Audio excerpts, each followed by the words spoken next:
All right, everybody, buckle up, because today we are diving deep, deep into the world of Franz Kafka. Oh. But, with the twist, right? Like What always, was the twist? we're using a YouTube video as our source. Okay. And it takes this, really unique angle. It analyzes Kafka through, get this, the Enneagram. Ah, I see. Yeah. Have you ever looked into that at all? Yeah, it's a system of personality typing. It can be very insightful. Yeah. Especially, with literature. And oh my gosh, it's amazing how much it It unlocks things. unlocks stuff about authors and their work. And Totally. this video, and get this, it's in Spanish, so Right. we might have to brush up on our Spanish skills a bit. Yeah. But it actually uses AI to simulate a conversation with Kafka himself. Wow. So, It's really interesting. we'll drop a link in the show Yeah. notes for everyone listening, but Yeah, anything that brings it to life a little bit more, especially with Kafka, whose work can be so bad dance. dense and just kind of anxiety-inducing sometimes. It's like, what is he getting at? Yeah, totally. So we're really diving into Kafka as an Enneagram Type 5, Okay. specifically the conservation subtype, Uh-huh. which is often called, the shelter. Does that ring a bell at all for you? Well, yeah. When you think about it, a lot of his stories are about characters who are seeking refuge, right? They're grappling with these systems that feel really overwhelming, and they're just trying to make sense of it all and create a sense of control in a world that feels very chaotic. And isn't that so Kafka-esque? That's what we think about with him. Totally. That sense of being trapped and isolated. Yes. Searching for meaning in this world that just feels absurd and oppressive. Right. And actually, the AI Kafka, in the video, he uses those exact words. Wow, really? It's uncanny. And it's not even just about, physically being trapped somewhere, but it's like you said, that internal disconnection, right? Yes. Alienated from other people, but almost alienate from yourself in a way. Oh, 100%. Yes. And I think, the best example of that has got to be Gregor Samsa in the Metamorphosis. Oh, yeah. Talk about feeling alienated, right? Waking up as an insect. Yeah. That's the ultimate. Next level. Yeah, that's next level. Although, I don't know, I think we've all had those mornings, maybe not to that extreme, right. But that feeling of being misunderstood, Yeah. wanting to just crawl under the covers and create our own little world, where Absolutely. where everything makes sense. Yeah. And I think that's something that probably, especially for anyone who identifies as a Type 5, that really resonates. Oh, absolutely, yeah. And that's what I find so fascinating about the Enneagram, is that it's not about putting people into these rigid boxes, but it's about understanding these core motivations and fears. Yeah. And with Type 5s, it's really that need to understand the world. Makes sense. Right. To gather knowledge as a way to feel safe and competent. And that makes total sense when you think about Kafka's own life, right? Very intellectual guy, introspective, worked this bureaucratic job, which, by the way, he absolutely hated. Right. So it's Hated it. those themes, they're just going to keep coming up. Of course. Bureaucracy, systems, feeling trapped, it's all there. And so, I think it's natural that his writing becomes his refuge, right? It becomes his castle, so to speak. 100%, yeah. It's the place where he can actually explore all of these anxieties, these existential dilemmas, and he's in complete control. Totally.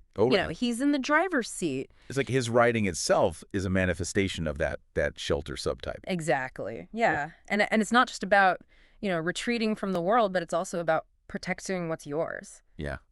Fiercely guarding your inner world and your autonomy. Yeah. And I think that's, important to remember, too, that for a Type 5, knowledge is power. Oh, for sure. It's a way to make sense of chaos. Yeah. And to carve out your own space. Totally. And for Kafka, that was writing. Yeah, 100%.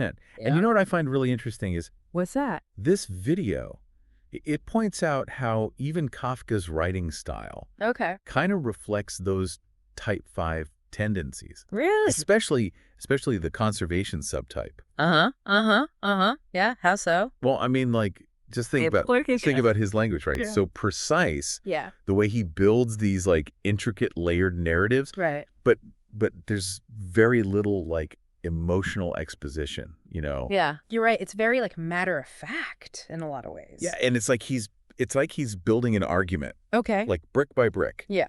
He's giving you just enough to like follow along, Right. but you're always left with this like lingering sense of unease. Yes. Like Yes. you never get the full picture. Totally. And that's true, I think, for even like people who study him. You know what I mean? Oh, 100%. Like you can read all the interpretations and you're still like, what was he getting at? Yeah, exactly. But it's also what's so captivating about it, right? Oh, yeah. Because you're drawn in and you're right there with the character, especially Totally. like with Kay in the castle, you're right there with him in those moments of just like meticulous, like every interaction, Every little detail. every rule, and you're like, what is going on? It is happening. Yeah. Yeah, exactly. Exactly. And speaking of the castle, Okay. that feels like such a good example of how like this Enneagram lens, this 5CP lens, Okay. it just like unlocks these layers, It does. It in is. Kafka's work. Yeah, because I mean, on the surface, Yes. you have, this guy Kay who is on this quest to get to this castle. Right, what is the castle? Right. What does it even represent? That's It's like right. everybody has their own. Yeah, it's up for interpretation. And that's part of, I think, what makes Kafka so fascinating, too. Totally. But if you look at it through this lens of the 5CP, Okay. that castle, it represents this like really deep longing for belonging, for security, Yeah. for a sense of place in a world that feels chaotic and indifferent. It's like he's searching for that ultimate shelter, Yes, exactly. Exactly. but it's always just out of reach. Right. And isn't that, I mean, not to get too high level here, but like, isn't that kind of like a universal human experience in a way? Oh, 100%. Like we're all searching for something, and maybe we don't even know what it is, Right. but we'll know it when we see it. Yeah. And that feeling when you can't quite grasp it. The feeling of searching. Yes. Yeah. So frustrating. And you know what I thought was really cool? There's this one part in the video, Okay. and they were talking about the castle, Yeah. and they were pointing out how Kafka uses language Mm-hmm. to create this almost like a claustrophobic atmosphere. Yeah. Even though the story takes place in this like vast open landscape. Interesting, yeah. And there's this one passage, and it talks about how like the snow is stretching endlessly in every direction. Right. And you'd think that would make you feel like free, like expansive. Yeah. But instead it makes Kay just feel even more lost Wow. and insignificant. That's a good point. It's like his internal state is reflected in that external landscape, Yes, right? exactly. It's like he feels empty. Yes. And the world around him feels empty. Yeah. And that, again, I mean, that ties directly back to this fear of being overwhelmed, right? Yeah. Which is, we see in a lot of 5 behavior. So, yeah. It's not just about, like, being in a crowded room, Deeper than that. Yeah, it's much deeper than that. It's psychological. It's emotional. And then you have the metamorphosis, Oh, yeah. which just takes that Takes to a whole other level. to a whole other A level. whole other. And I mean, Gregor literally transforms into like, something monstrous. I mean, talk about feeling overwhelmed, I Rob. know, right? Like he embodies that fear. It's like the physical manifestation of that fear. Yes. And it's so sad because like he's trying to communicate. Right. He's trying to hold on to like his former life. He wants that connection. Yeah. But he's trapped. Yes, it's heartbreaking. It is, but it's, as tragic as it is, it's just so brilliantly written. Oh, it's so good. The way that Kafka describes like his movements, like you can practically feel like the panic, like just wanting to disappear. Yeah. And in a way that's kind of like, It's that shelter, right? yes, it's that shelter, that desire to just like retreat Under the bed, into the darkness. Exactly. But it's also like, that's not the answer. Right, and that's the irony. It's the irony. Of that coping mechanism. It makes it worse. It does. It really does. Yeah. Because you're withdrawing. Yes. You're trying to protect yourself from being hurt. Yeah. But ultimately, you're just isolating yourself further. You're just trapping yourself. Exactly. It's like you're building walls to keep the bad stuff out, but you're also you're in there. you're stuck in there. You're stuck in there, yeah. Yeah. And speaking of walls and traps, I mean, Okay. we can't not talk about a hunger artist. Right, which is another. I mean, it's like he took Oh my God. everything we've been talking about Yeah. and just like dialed it up to 11. You know what I mean? It's like the ultimate It's the extreme extreme example of Yeah. this.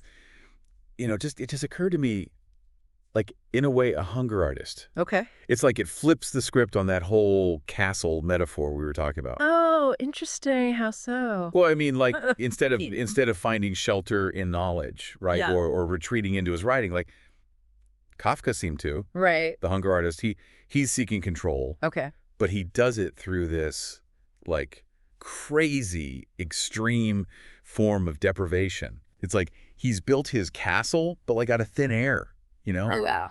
He's defining himself by what he doesn't consume, not what he does. That's a really interesting way to put it. Right. And I think it speaks to, that kind of paradoxical nature of the 5CP. Okay. They crave knowledge, they crave connection even. Yeah. But they're so afraid of being overwhelmed by it Right. that they create these like elaborate systems of control, like Okay. rituals, routines, Yes. just as a way to like manage the anxiety. all together. Yeah, and hold on to that sense of autonomy. And in the hunger artist's case, it becomes a performance, right? Oh, absolutely. It's like she's putting his self-denial on display Right. for everyone to see. It's like his art form in a way. Yeah, and yet it's never enough.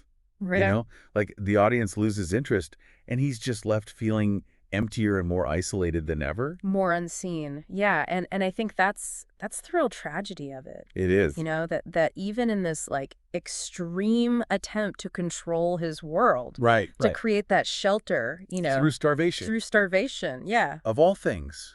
he still ends up a prisoner, but of his own making. It's like he's taken that 5CP fear, right? Yeah, Of being overwhelmed, of losing control, and it's like he's made it his whole identity. exactly. And it destroys him in the end. It's heartbreaking, and I think that's, again, Yeah. not to bring it back to the Enneagram every 5 seconds, but that's where it can be so powerful for self-awareness, right? Because it's not about saying like, oh, well, you're a 5, so you're doomed. Right. It's not an excuse. It's not an excuse at all, but it's about understanding those motivations. Yeah. And then finding healthier ways to meet your needs. So, okay. So if Kafka was like, embodying this 5CP Yeah. and we see it in his work, Right. does that mean like, are we supposed to read his stuff with a warning label? You know what I mean? That's a good question. And I think that's the beauty of art, Yeah. is that it can, it can show us the good, the bad, the ugly Yeah. without necessarily giving us the answers, right? Right. I don't think Kafka was trying to like teach us some big lesson, Yeah. but by going to those dark places, by really like exploring his own anxieties. He's tapped into something. Yeah. Yeah. He did. He tapped into something universal. And maybe that's why people are still reading him, Totally. Right. Totally. 100 years later. because even if we're not, turning into giant insects, Right. Thankfully. thankfully, Thankfully. yeah, but those feelings of alienation, Yeah. the search for meaning, Connection. wanting a safe haven in the middle of all this chaos. Yeah. I mean, that's the human experience. It's relatable. Yeah. It is. It's totally relatable. And I think when you can approach his work with that understanding, like with empathy, Yeah. for what he was going through, for what his characters are going through, Totally. it opens up a whole new level Yeah. of appreciation. For sure. For sure. It's like his castle of words, right? Uh, I love that. Which he built out of his, anxieties, right. Yeah. his unique perspective on the world. It becomes this space where we can do the same. Yes. You know what I mean? Exactly. Like we can go there and confront our own stuff. Yes. Yes, 100%. Which I think is, that's a good place to be. It is. And so to all our deep divers out there, we'll leave you with this. Okay. What if instead of like fearing those darker parts of ourselves, Yeah. those parts that want to isolate, that want to withdraw, Uh-huh. what if we got curious about them? Yes. What if we like leaned in? Would we explored them? Because maybe, just Right. maybe, Okay. that's how we like unlock our own creative potential. Right, how we connect with each other in a real way. Yes, 100%. Yeah. And on that note, Yes. I think we'll wrap up this deep dive into the world of Franz Kafka. Oh, man. We've only just scratched the surface, really. Just the tip of the iceberg. But hopefully, The tip of the castle. the tip of the castle. There we go. We've sparked some curiosity, and, we want you to keep exploring. Yes, absolutely. Until next time, keep those minds open, keep those questions coming, and keep diving deep. Keep diving dip, everybody.